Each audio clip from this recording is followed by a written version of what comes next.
everyone, this is Bob Sorrentino from Italian Roots and Genealogy. Be sure to check out our blog and our YouTube channel and our newsletter and our great sponsors, Your Dolce Vita, Italy Rooting, and Abiativo Casa.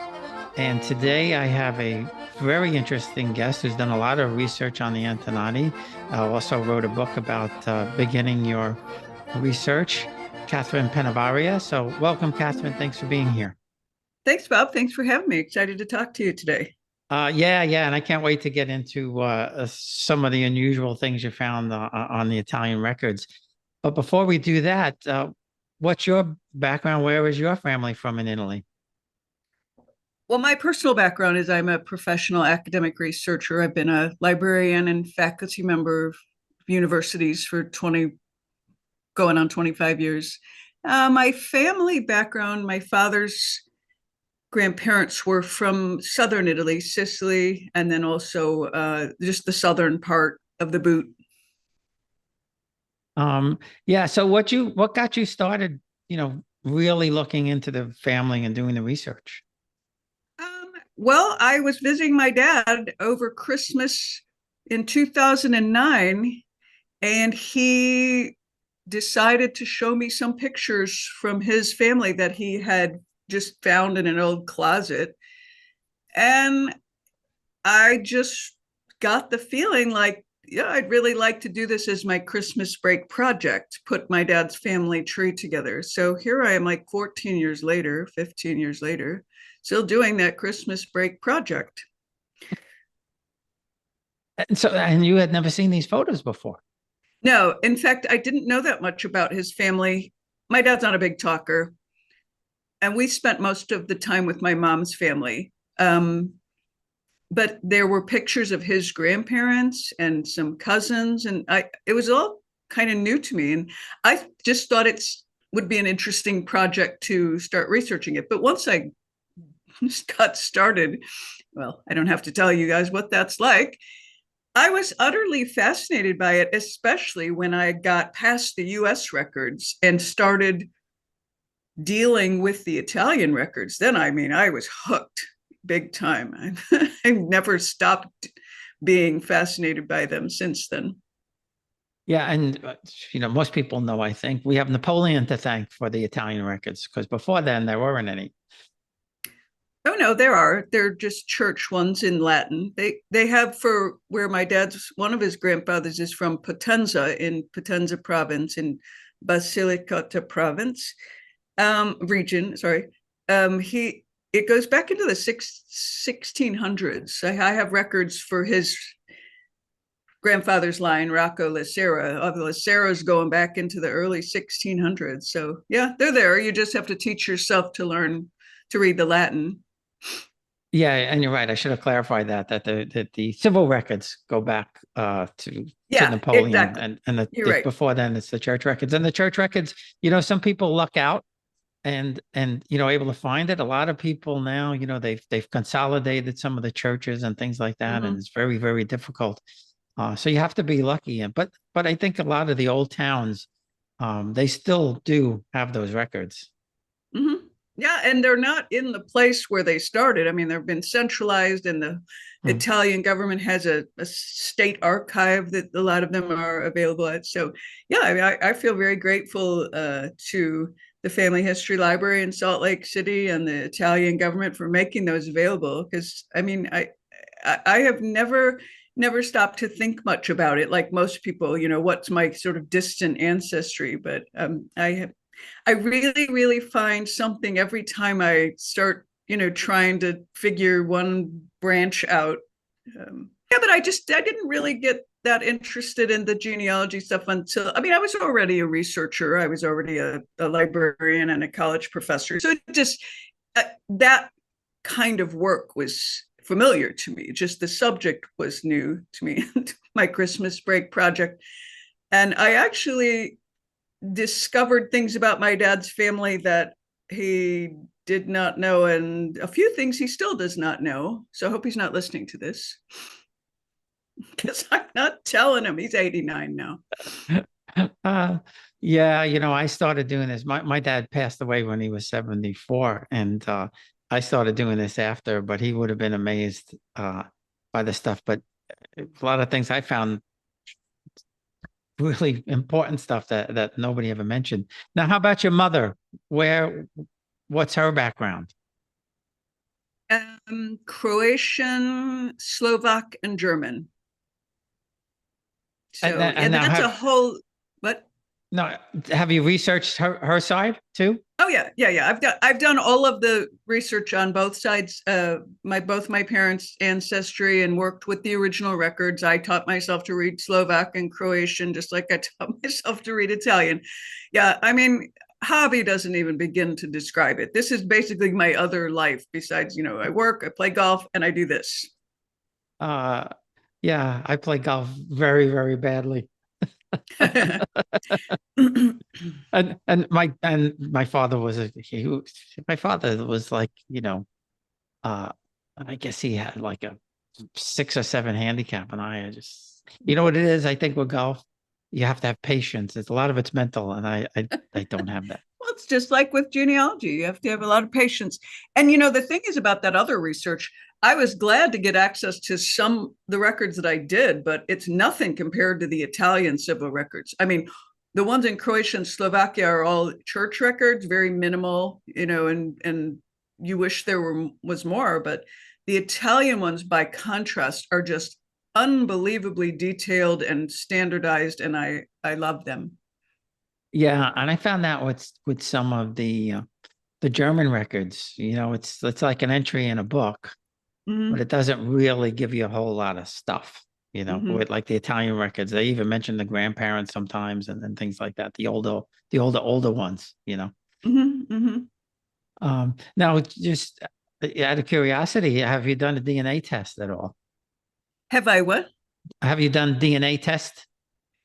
Yeah, I did, but I didn't I didn't really find it all that helpful or interesting. My interest really is in the paperwork, the paper records created by civil and church officials. This, to me, that's where the real interest lies. In just seeing what information was important to those people, how they recorded it, what they did with special circumstances, which is what I was hoping to talk with you about today. Yeah, and that's a perfect segue. So let's you should be able to share your screen. If not, we'll Okay. we'll All figure it right. Let out. me do that. I got my presentation called up here. Now, this is just some slides I put together. This isn't some formal thing. Okay. I call it Breaking Down Italian Records. And there are so many aspects of the Italian records research, but what always fascinated me was sort of what do you do when you confront something like this? Okay, my very first Italian record that I saw was not this one, but it looked a lot like this one. I'm like, what on earth is this? This looks like somebody's a letter. This isn't a record like I was used to, where you would maybe think in terms of like a U.S. record, birth, death, or marriage record. But that is, in fact, what it is. It's just they just did it in a different way. So I had a lot to learn about the conventions of record keeping.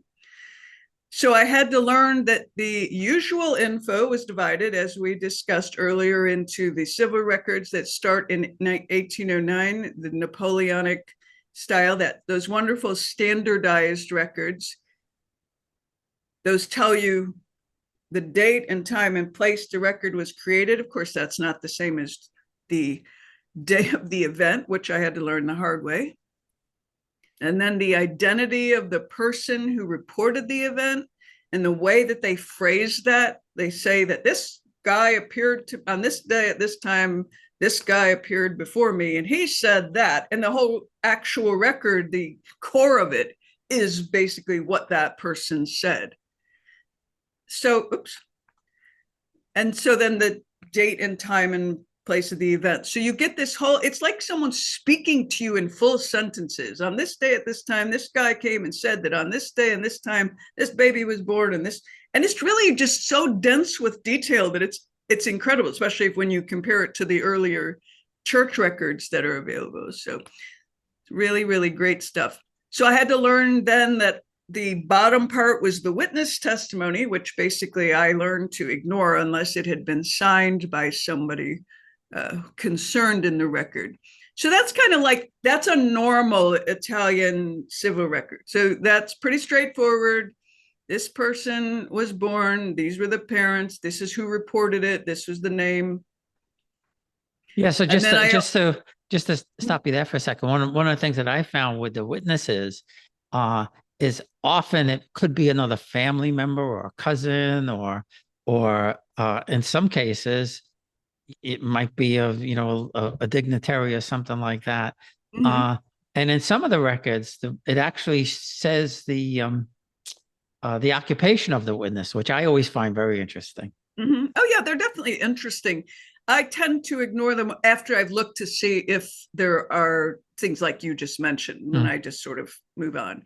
And then after I got to know those, I did spend a lot of years, 2 or 3 years, teaching myself how to read the Italian in these records. I can't read Italian, but I can read the Italian in records, because what they always say pretty much the same thing. You just have to learn the parts that are standard, and then the details are different. And then I started working with the church records, which always look something like that. And, after a while I got, so I could, they have they're very cryptic. They're highly abbreviated, and they're in, not always, but usually in Latin. So, yeah. So I had to teach myself all of this, Bob. And that's one of the reasons why I really, once I retire from my actual day job, really want to work on a project, I don't know if in the form of a book, or maybe I'll even do my own website, where I share how to sort of shortcut this. It took me I spent too much time reinventing the wheel, as it were. I had to learn what all these words meant. At the time I was doing this, I was ordering the microfilms from the family history library sent to where I lived, and the Mormon church where I lived. So I had to go through and teach myself what all these different things were, and the different conventions, that there's primary sets and then there's these secondary ones, that these attachments, these allegati to the marriage records sometimes contained the most absolutely fascinating and valuable things, because they would have extracts and copies of things from much, much earlier records. Well, I didn't know what I was looking at when I first it's embarrassing to remember how dumb I was. And I'm like, what is all this? So as I was talking to you earlier about, I immediately became very fascinated by the unusual information instances. Now, this society had a variety of people, and human beings have a complex life. So there's going to be unusual situations. But what's fascinating to me is how important it was for the civil record keepers to document that. That any unusual situation, they had to actually describe that in the forms. One of the first unusual situations I ran into is the birth record for my grandmother's grandmother, who was a foundling. I don't know if you can see, it says she was found on the 25th of December. And what is it, 1857. She had been left in front of the door. All right, so she was a foundling.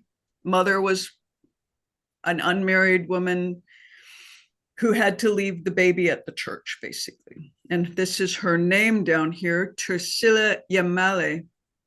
That's an invented name, as foundling names all were at this time.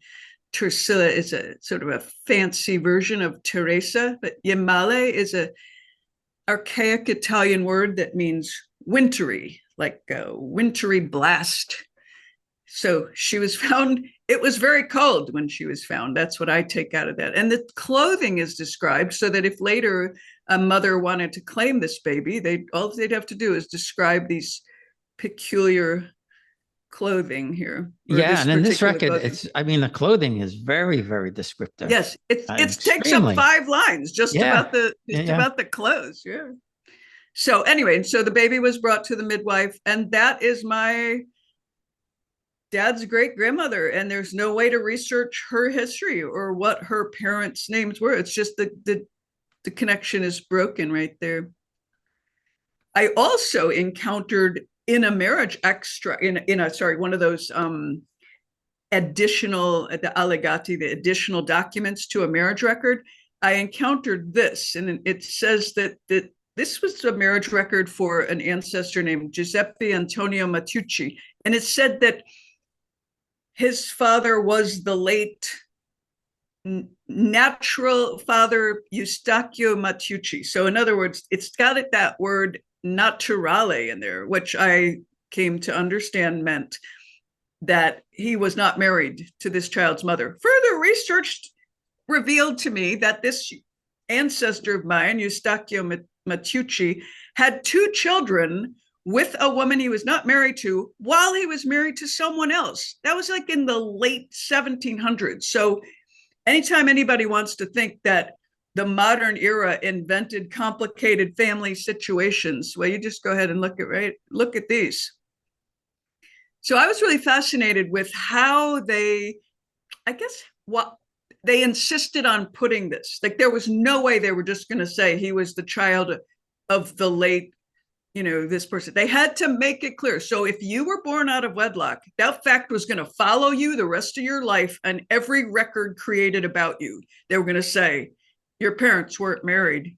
And if there's something kind of really bizarre and cruel about that, but at the same time fascinating. I'm not sure. Yeah, and when I told you the pre-interview, my great grandfather, he was filio naturale, so same thing. Yeah. Mm-hmm. And see, and that fact meant something to these people. It really mattered to them, and I suppose it matters a tiny little bit to people today, but not really. The way that they expressed these unusual family situations there's a variety of them. This one I absolutely love, because natum ex illegitimo concubitu, that's Latin, meaning that the parents lived together but weren't married. So born out of an illegitimate cohabitation, which I thought was very interesting. But yeah, they were not going to just let it go that this child was born to these people. There was an insistence on the precise circumstances. Here's an unusual one that kind of made me cry. This was actually from a death record. So it's basically a baby was discovered abandoned and deceased in the public street. Nobody claimed it. Well, they have to create a record for it. So they didn't just create a death record for like unknown infant, the way maybe later in the US, I've seen some records, for like no name, but they had to be so clear that it was found in a public street. What happened there? Now, this issue of the foundlings is so fascinating to me. They always were given invented names. Well, some of them were pretty hurtful. I mean, how hard is it to translate bastardo? Many of the foundling names meant unwanted, rejected, thrown out, abandoned, exposed. When I was young, lived in Chicago. I was a Chicago Blackhawks fan, and one of the players was Phil Esposito. And I later come to find out that his name means exposed, left out. So he must have had a foundling ancestor. Yeah, my wife's grandfather was Proietto from Sicily. Same thing. Mm-hmm. It's a foundling name. One of the words they would often put on the foundling records is trovatello, found.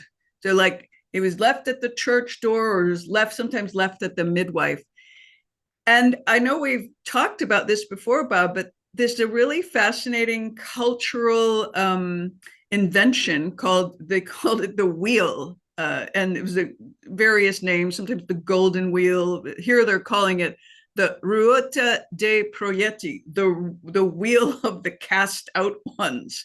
So this was like a lazy Susan inside the wall or the door of the church. And, you put the baby in, turn the wheel, baby goes inside, to be looked after by, well, priests, not so perfect, but they would eventually then find a midwife or someone to take care of the child, and that the child would have to be, become a public charge. But I do like seeing on the wheel of the cast out ones,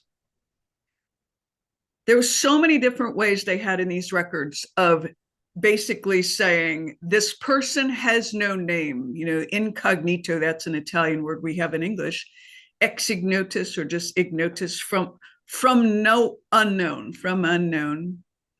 And then some of them are like the word you just said, proietta, thrown out, genitori ignoti, parents unknown. This is my favorite one, filius populi, child of the people. That's a euphemism if I ever heard one. No, yeah, but I've seen that. I've seen that before. Child of the people. Yeah.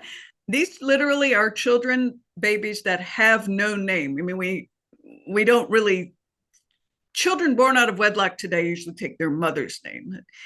These children had no name until it was assigned. So, like Oliver Twist, somebody had to give them their names, and the names they gave them tended to be very fanciful, have to do with the month that they were found or something like that. They were clearly labeled, however, as that. But sometimes their name is this word, Trovatello or Proietto or Esposito.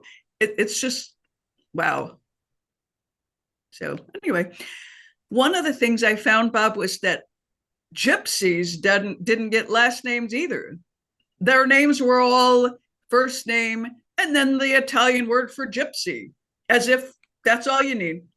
And if you go on Ancestry today, there are thousands of people whose surname is Zingaro. But originally that just started because, they couldn't be bothered to give them last names. Just like, oh, that's Silvio the Gypsy. Okay. So, and we talked earlier about this idea that if a child was born out of wedlock, there was a civil procedure. Well, first of all, if the child was born out of wedlock and then the father married the mother, there was a civil record procedure whereby the child could be declared legitimate. So this is an example of a transcription of a record, basically declaring the legitimacy of this child now. So it was really, really important to these people to make that clear, because once the parents were married, it didn't matter that they were born out of wedlock. Now they were legitimate. I don't really use the words legitimate and illegitimate. I think that is outdated phrasing. I think saying the phrase illegitimate child is awful. There's no such thing to me as a human being that's not legitimate. So born out of wedlock is more descriptive. But even that phrase is kind of ancient sounding, wedlock. I don't know. Born outside of marriage, does it even matter? But it married to these people a lot.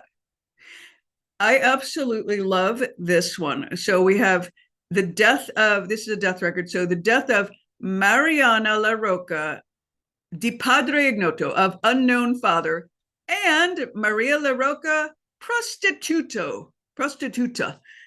Not hard to understand that Italian word.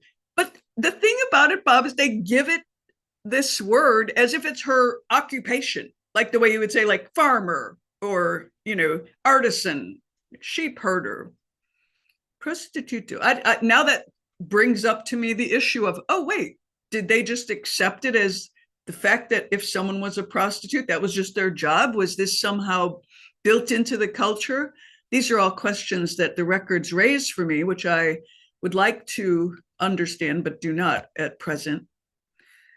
This one was so interesting to me because it's a death record. Okay, it's a death record for a stillborn child. We have this Biagio Bellezza, which is clearly from southern Italy. That's not a southern Italian name. That's a made-up name.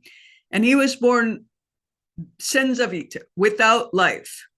But the heading of this record makes clear that he wasn't just stillborn. He was born as a result of an attempt to abort him.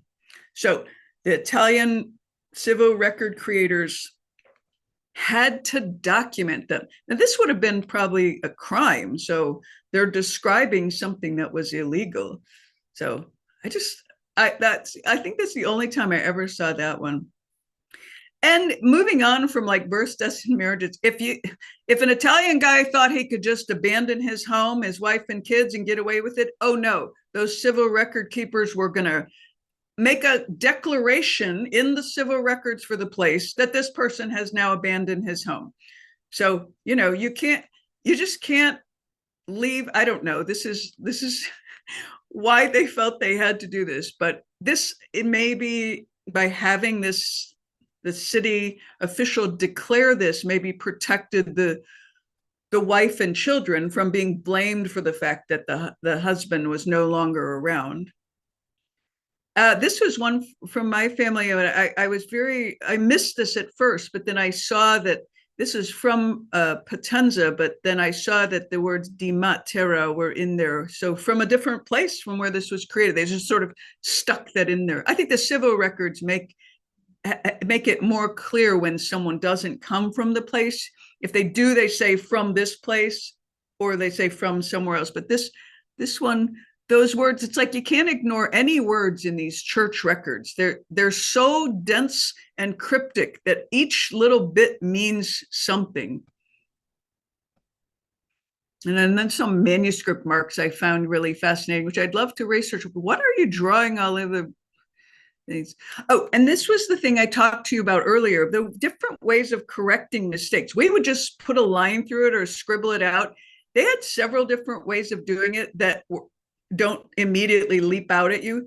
The one way was to put lines above and below and then write the right name or the right word afterwards. So this person's name is Rocco Donato Giosio, not Rocco Pasquale. That's not the whole name. And this person's name is Michele Passarella, not Giacomani Passarella. So they're saying not this word, but this one.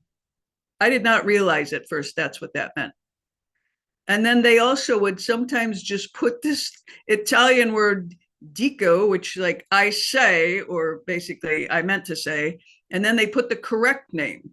So this person's name is not this one, but this one. That's a weird way to do it. This is probably the most familiar thing, where you put a little caret and you put the name over here, but the underline indicates that it's replacing it. You're not just inserting Lucia here. This person's name is Lucia Vigiano, not the Francesca was a mistake. So the record creators wanted to get these things right, and they had ways of fixing their mistakes. Yeah, when you work with the Italian records a lot, you see a lot of things like this. Oh, doesn't that just break your heart, where the ink bleed through has just made it pretty much incomprehensible. And then sometimes it's like working with the Dead Sea Scrolls. Look at that. That's just all from moisture and insects, basically, just over time. They just did a number on these. Yeah, you can't get anywhere with that one. Sometimes the operators, the people who did the filming, will tell you that there are problems. I always think of that's their way of like CYA. They're like, hey, it was like this when I found it. I didn't do this. I didn't spill my coffee on this. So they're telling you the pages are stained with water and the writing is illegible because of that. Like, okay, I believe you. Nobody would think the operators did this. That's the little results of bookworms. So when we say the phrase bookworm, that's what we're talking about. Little insects that burrow into pages and leave trails like that. And this is a good example of somebody saying, hey, I did not tear this. This page was torn when I got here. I just want you to know. So pages torn. So nobody blame this guy for it. Somebody did it before. Now, just to kind of finish up, Bob, some useful phrases in Italian. You can find these at the Family Search Wiki, the Italian Genealogical Word List. These are some of the ones that I had to learn. I taught myself these like with index cards, just like when I was, younger and in college trying to learn things. They do appear over and over and over. But then there are some phrases that really threw me. This phrase, de viventi, it's so interesting to me because it was important to these record keepers to make it clear whether the people's parents were living or deceased. They didn't just say parents' names. They always say, like, this is Anna Matze of the living Domenico Matze and Concetta Vitacca. Women didn't change their names. So that's her parents' name, but we know they're both still alive. If they aren't, they say de Furano, or they abbreviate that to da Fu, of the late. So we always know whether the person's parents were alive. That helps you look for records relating to those parents. It has helped me in the past to know that once I figured out what those words mean.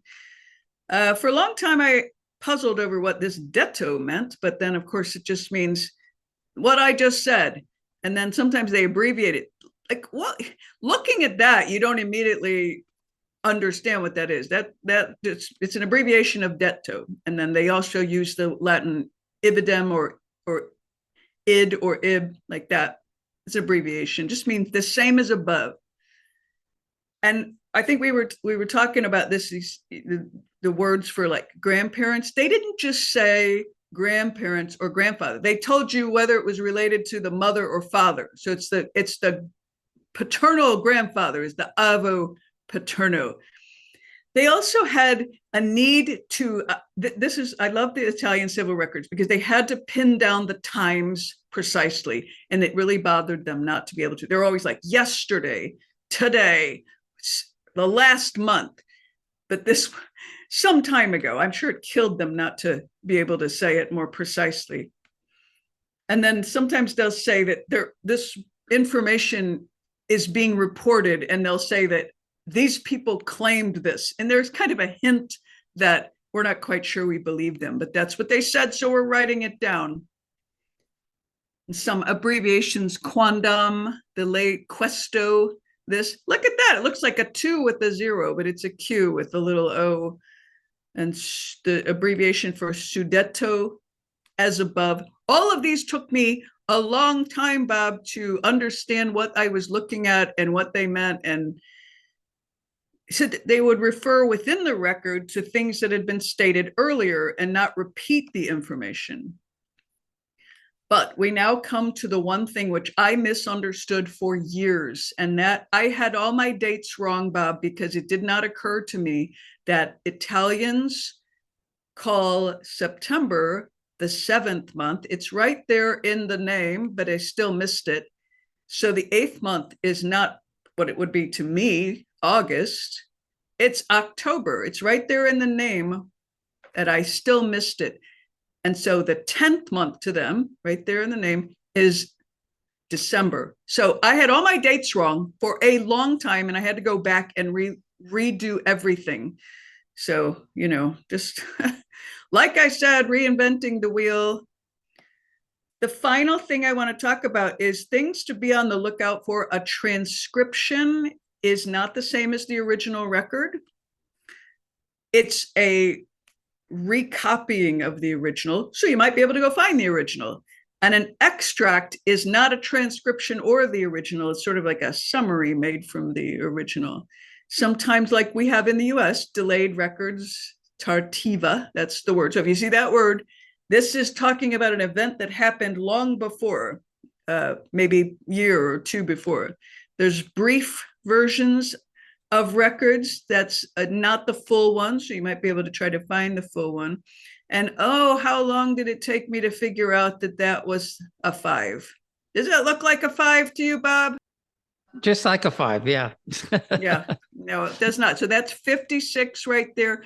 So I had to learn that they make the ones with the little tail. Mm-hmm. So yeah. And then these numbers in the indexes, this 1 with the 0 up top is not 10 like I originally thought it was. I'm confessing how dumb I was at some point, but it's means the first. So they're giving like kind of the ordinal number. And then in southern Italy, they pronounce hard C's like G's, like they say the province or the region name Basilicot.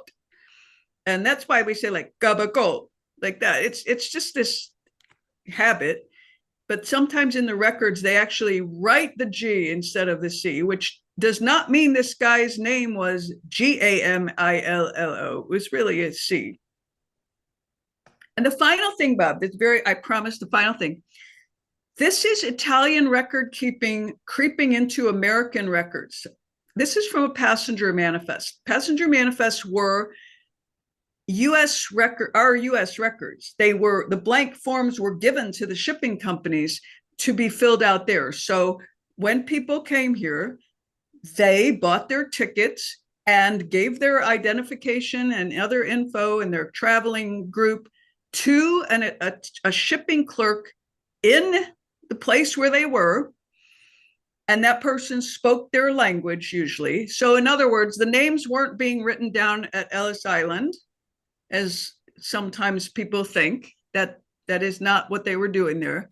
They were written down before people left, just like we do now. The airline has your name on a list before you get on the plane.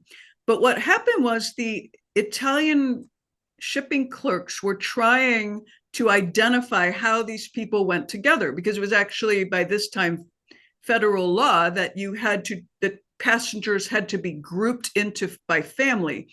So this top line, Biagio Giordano, the next line is trying to indicate that that guy is the brother of the guy above. So Bob, here's the quiz. What is Giovanni's last name? So I guess it'll be Giordano. Yeah. Exactly. But many, many times the indexing at Ancestry has put this word as the surname. That didn't mean it was the surname. It just means that if you are a descendant of Giovanni Giordano and you go into Ancestry looking for his passenger record under that name, you're not going to find it because he's been indexed as Giovanni Fratello. And then the same thing would happen with these words. This is Stefano Girassi and his wife, Giuseppa Granata. And Italian women kept their maiden names. So these two are husband and wife. The record keeper is just trying to show that she goes with him as the wife. And then these are their children, Maria and Concetta. So, okay, what is the surname of Maria and Concetta? Yeah, Granada. Yeah, that's really interesting. Yeah. Uh-huh. Oh, Jurassic. Yes, right. Right. Jurassic. Yeah. Right. So every once in a while, you'll see this as someone's surname, but it's not really their surname. It's just how it was indexed by American English speakers who did not, first of all, understand Italian, or the convention that the shipping clerks would put these family relationships into it using their own language.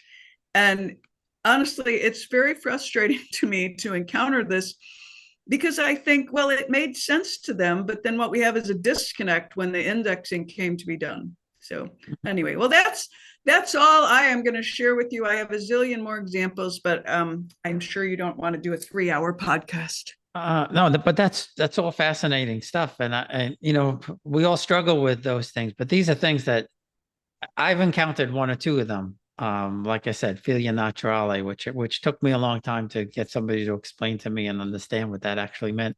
But I think some of the things around the foundlings is really, great. And again, I knew some through my research and my wife being Proietto.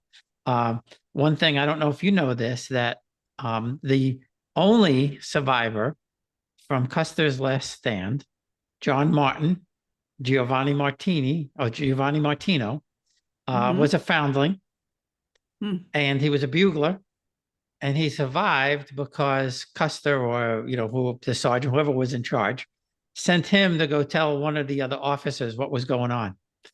And he survived, and he eventually wound up in New York City, and I think he worked on either the trains or the subways or something like that.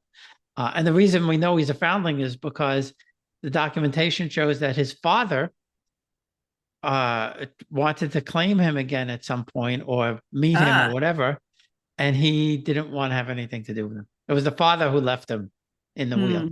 So a little bit of I don't know, useless information or good information. I don't know. Well, I think the thing that always strikes me is how careful the Italian record keepers were to get the precise information down because it mattered to them socially. And it may not matter as much to us, but it mattered a lot what someone's social status was. So within my family members all come from the Italian peasant class, which made up the greatest number of individuals in any place. And within that class, there were social divisions. So a foundling was lower on the scale than someone here. A married woman with children was here, and a man was here. You know what I'm saying? That was just important to them. And I do appreciate the fact that they recorded so much. I would like to know more about the sociological realities of these places. That's just something I've never really had time to dig into. I have to say, I admire the foundlings who managed not just to survive the circumstances of their birth. I mean, my grandmother's grandmother being left outside the church door on Christmas Day. You know, she was a few days old, maybe a couple of hours old. That's Yeah. that's a survivor right there. And then they married her off at 16 to a man who had already like 3 or 4 children, and his wife died. So she became an instant stepmother when she was still a teenager, and then had several more children, and then died when she was in her 40s. So, I mean, not a great life, but in physical terms, she was robust and managed to survive all of that. So, Well, and you know, one of the interesting things that I found was you had mentioned the marriage records and the bands and that stuff. My great grandfather, their marriage documentation or bands or whatever you want to call it, contract, is like, I don't know, 20 pages or something like that. But he eventually became a lawyer, or was a lawyer at the time. I'm not sure which. Eventually became a Supreme Court justice in Naples. But her father or her family, they were lawyers. So they had everything but the kitchen sink in this thing as to what's going to happen after they get married, before they get married, when they get married, after they die. Everything you could think of is in this thing. That's really interesting. I told you that my dad's ancestors were all peasants. There is actually a Pennavaria who was not related to my dad's Pennavaria branch, who was in Mussolini's government.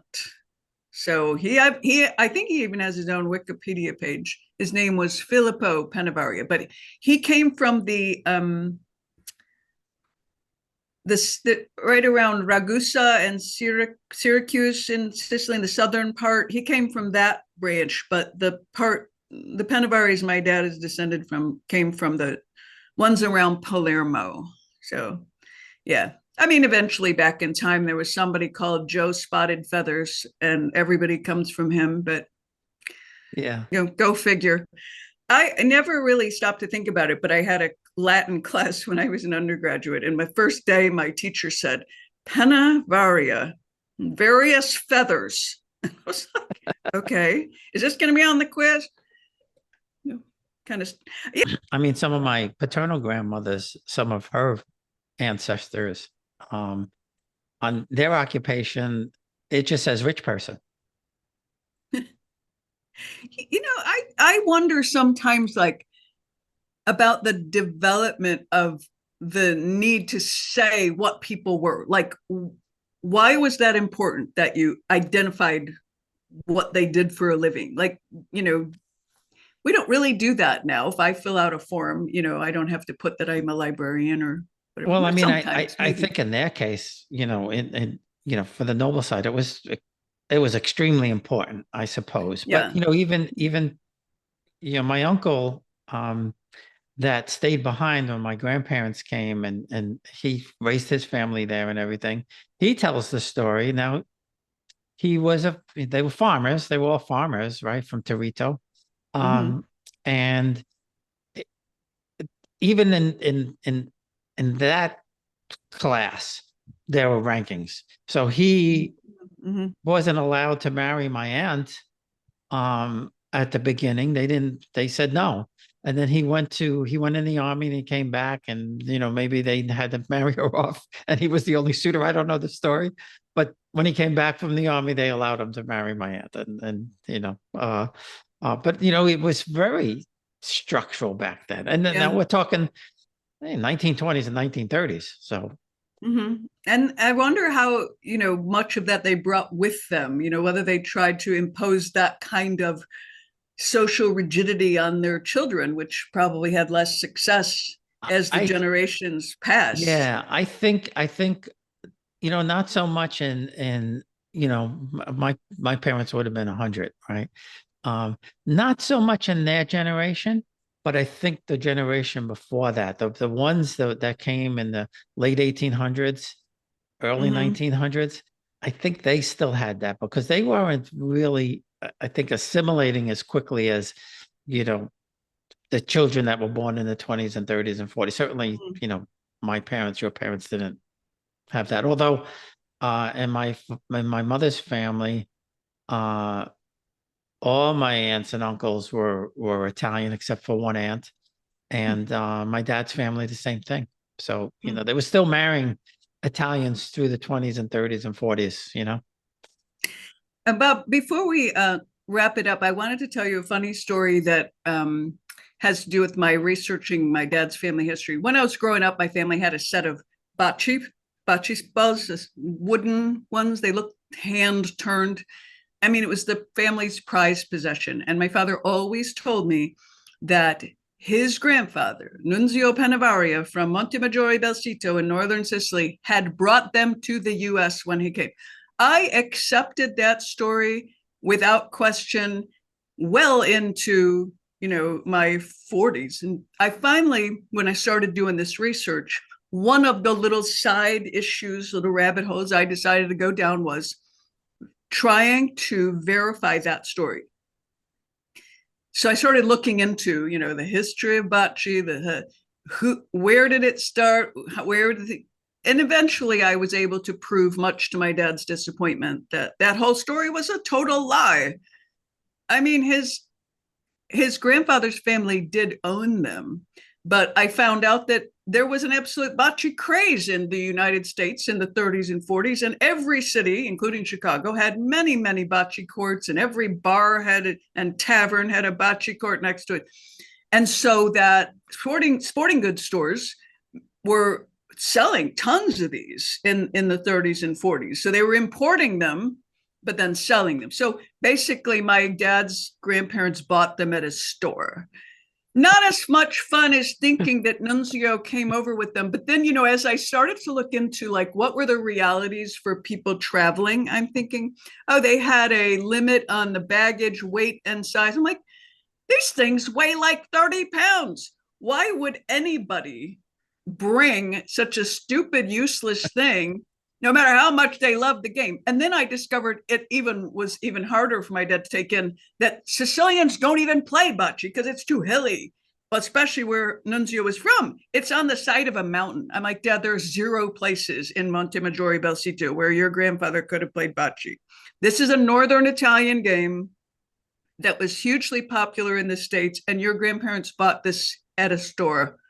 And he was like, oh, that's disappointing. It wasn't as fun. The story wasn't as fun. So I feel like part of what I do as a genealogist and a family history researcher is I'm constantly deflating people's fancy ideas about the past. Now, my mom's side of the family, I had to tell all of her cousins that their uncle was not in the movies with Rudolph Valentino, that he was, at the time those movies were made, and he just told them he was. And he was still in Chicago working as an undertaker's apprentice. And he later did live in California. So I think what happened is he came back home and they were like, oh, Uncle Cornell, tell us about living in California. Do you know any movie stars? And he's like, yeah, me and Rudolph Valentino were like that. And I was even in the Chic with him. I mean, he was really having a good time making these kids believe him, but they believed him in a way that when I told them the reality, they were like, well, I am choosing not to believe what you said because I like the story better. I'm like, yeah, a lot of people like their stories better than the truth. So my dad likes his story about Nunzio bringing those bocces, but that I just feel like, oh, okay, I'm sorry to disappoint you, Dad. That's the historical reality. And I don't mean to disappoint people, but the historical reality is interesting in and of itself. I think it's fascinating that there was this bocce craze in the country, that Chicago once had more bocce courts than one could count. You know, I mean, that's awesome.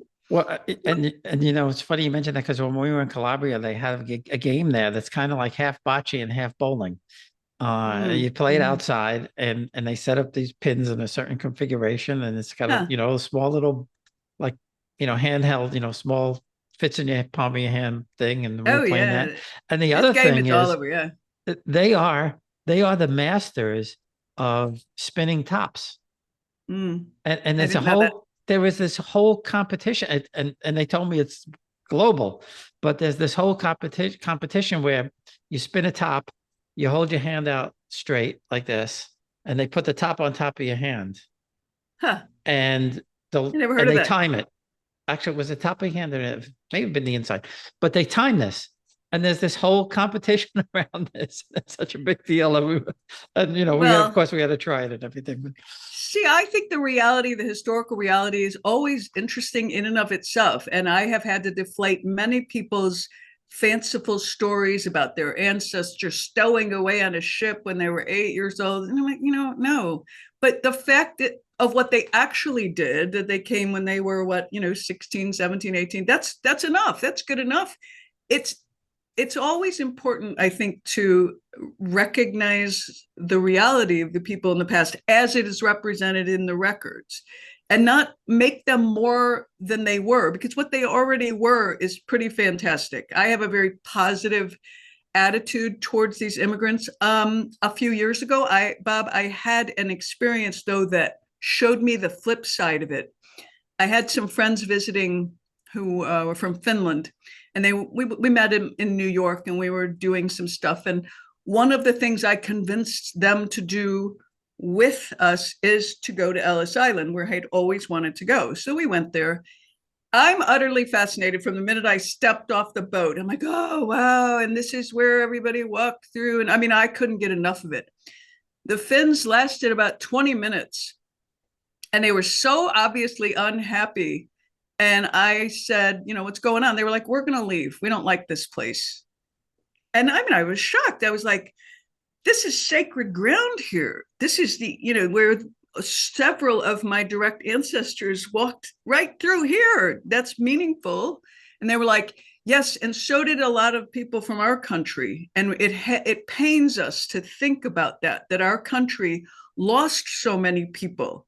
So they perceived immigration as a loss, and I perceived it as a gain. And they were not wanting to celebrate the loss of their countrymen to immigration. That to them, it was a national tragedy that their country could not support its inhabitants, and that those people were forced to leave. And I'm like, well, I never thought about that before. That's so interesting. I never, it never dawned on me to think that way. I mean, I guess I could understand a little bit, but that's really, really interesting. That's super interesting. So before we go, I know you have a book out there on Amazon that kind of, gives some tips into people who want to begin their research. So what's the name of the book? It's called Genealogy for Beginners, published by Rowman and Littlefield in February 2020, right before the COVID pandemic. I was scheduled to do several promotional things, and all that got shut down. But anyway, it was just timing. I would say that it turned, my publisher asked me for a genealogy for beginners, and I basically turned it into for beginners and beyond, because I just never know when to shut up. And it was so fascinating to me. I just felt like, oh no, I want to keep talking about this and this. So it's maybe a bit more than for beginners, but it certainly has a couple of chapters that I wish that I had read in 2009 when I started my Christmas break project. Just what to do first, what's the most important. And just in general terms, living people are the most important, what they remember, what they have to say. So before you bother with an Ancestry subscription, sorry, I hope no one out there works for Ancestry. Love Ancestry, mwah. But before you bother with that, record the people who are still here, because they will be gone and the ancestry records will still be there in exactly the same form. So I really recommend that people, first of all, access the memories of living people, record those interviews, and then access family papers and pictures before somebody throws them out, and preserve them and scan them. And then, you can start chewing through the paper records that have been digitized. And it's all interesting, but you have to look at what's the most fragile, and the people's memories. Even my memory isn't as good as it used to be. I can't even ask my dad. He's 89 now. I did interviews with him like 10 years ago. And now when I bring things up, he goes, I said that? So, yeah. Yeah, and I agree. Yep. I tell everybody the same thing. And that's my biggest regret, although, my grandparents and stuff like that, they passed away when I was very young. But yeah, I have a little thing too. I have like a 7-part thing about doing it. And that's the very first thing. Ask grandma, right? That's the very first thing. Yeah.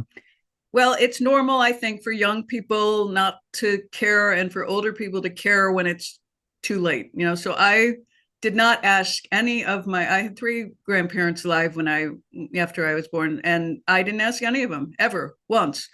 Tell me about when you were young. Tell me about this. Tell me about your parents. I want to go back and do that so badly. I mean, people say, like, what would you do if you had a time machine? And, sometimes people will be like, oh, I'd go back and kill Hitler. I'm like, Hitler can just do what is his thing. I'm going back to talk to my grandparents. That's exactly what I say. Exactly the same thing. That's the correct thing. Who would you want to meet? My grandmother. Exactly. And it was right there in their heads. And I'm interacting with them every day trying to get candy. So I try to tell young people, things like this, but it usually does not make an impact. But anyway, the book it ended up being more than for beginners. And I jokingly suggested that we call it Genealogy for Beginners and Beyond, like Buzz Lightyear kind of reference, but that was vetoed. So.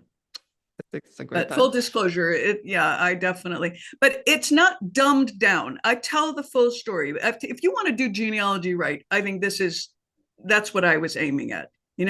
This is not a thing to take on lightly. It's a project that takes a great deal of thoughtfulness and patience and time and money if you're going to do it right. And I think it's important to do it right and not worry about who's coming along to care about it. I mean, I do this work without really thinking, well, no, does anyone care now? Well, who knows? There might be a me somewhere down the line who's going to say, wow, I'm so glad this KP person in my family tree did all this, because now I know what my grandparents and great-grandparents' lives were like.